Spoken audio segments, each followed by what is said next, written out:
ഈ പ്രായവും ജീവിത അനുഭവം എനിക്ക് നന്നായിട്ടുണ്ട്. എനിക്ക് വയസ്സ് 30 തന്നെ കൊണ്ടൊന്നും കൂട്ടിയേ കൂടില്ല. നല്ല പ്രായണ്ടല്ലേ, വല്ല പണിക്ക് പോയിക്കൂടെ?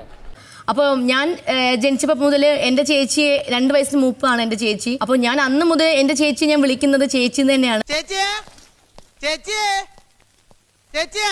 അപ്പോൾ എൻ്റെ അച്ഛനും അമ്മയും എന്നെ പഠിപ്പിച്ചിട്ടുള്ളത് പ്രായത്തിൽ മൂത്ത ആൾക്കാരെ ചേച്ചി എന്നും പിന്നെ ചേട്ടന്മാരെന്നും എന്നൊക്കെയാണ് വിളിക്കാൻ പഠിപ്പിച്ചിട്ടുള്ളത്. ഈ വൃത്തികെട്ട ഭാഷയിൽ സംസാരിക്കാൻ എന്റെ അപ്പച്ചൻ എന്നെ പഠിപ്പിച്ചിട്ടില്ലാത്തതുകൊണ്ട് നിങ്ങളോട് മറുപടി ഒന്നും ഞാൻ പറയുന്നില്ല. റേന പല സമയത്തും നല്ല പ്രായത്തിൽ മൂത്ത ആൾക്കാരെ എടോന്നും പോടോന്നും അല്ലെങ്കിൽ എടാന്നും റെസ്പെക്ട് ഇല്ലാണ്ട് സംസാരിക്കുന്നതായിട്ട് ഞാൻ കണ്ടിട്ടുണ്ട്. ഞാൻ പലതവണ പറഞ്ഞ് വിലക്കിയിട്ടുമുണ്ട്. എനിക്കത് അക്സെപ്റ്റ് ചെയ്യാൻ ഭയങ്കര ബുദ്ധിമുട്ടായിട്ട് തോന്നിയിട്ടുണ്ട്. റോസിക്കിന്റെ സ്വഭാവവും പ്രവർത്തികളും ഇഷ്ടപ്പെടുന്നില്ലെങ്കിൽ ഈ വീട്ടിൽ നിന്ന് റോസ് ഇങ്ങോട്ടെങ്കിലും പൊക്കോളൂ. ഞാൻ ജനിച്ചപ്പം മുതൽ അല്ലെങ്കിൽ ഞാൻ വളർന്നൊരു സാഹചര്യം എന്ന് പറയുമ്പോൾ എല്ലാവരെയും റെസ്പെക്ട് ചെയ്യുക. എടാ ഈ കാട്ടിക്കൂട്ടുന്ന കോലാഹലങ്ങളൊക്കെ എന്തിനാന്നാ ചോദിച്ചേ?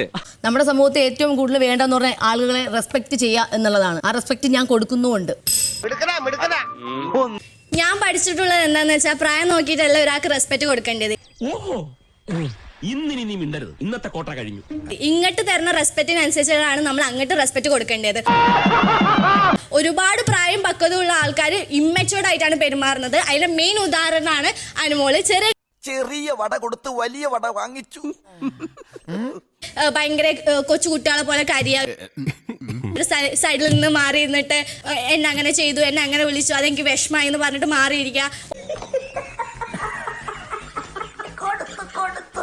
എന്ന് വെച്ചാൽ അച്ഛനെ കയറി ഇടാന്ന് വിളിക്കൂ. അച്ഛൻ ഇങ്ങോട്ട് കയറി പോടാന്ന് വിളിക്കുകയാണെങ്കിൽ തിരിച്ച് ഇടാന്ന് വിളിക്കാനുള്ള അവകാശം ഉണ്ട്. അദ്ദേഹം ഇങ്ങോട്ടൊക്കെ തന്ന എനർജിയാണ് ഞാൻ തിരിച്ചു കൊടുത്തത്. എന്താണ് മക്കളെ അച്ഛനോട് ഇങ്ങനെയൊക്കെയാണോ സംസാരിക്കുന്നത്? ഇങ്ങനെയൊന്നും അല്ലായിരുന്നു അച്ഛാ. ആദ്യമേ എന്നെ പച്ചയ്ക്ക് മുഖത്തൊക്കെ തള്ളക്കി വിളിച്ചോണ്ടിരുന്നതാ. ഇപ്പൊ ഇത്രയെങ്കിലും ശരിയായില്ലേ?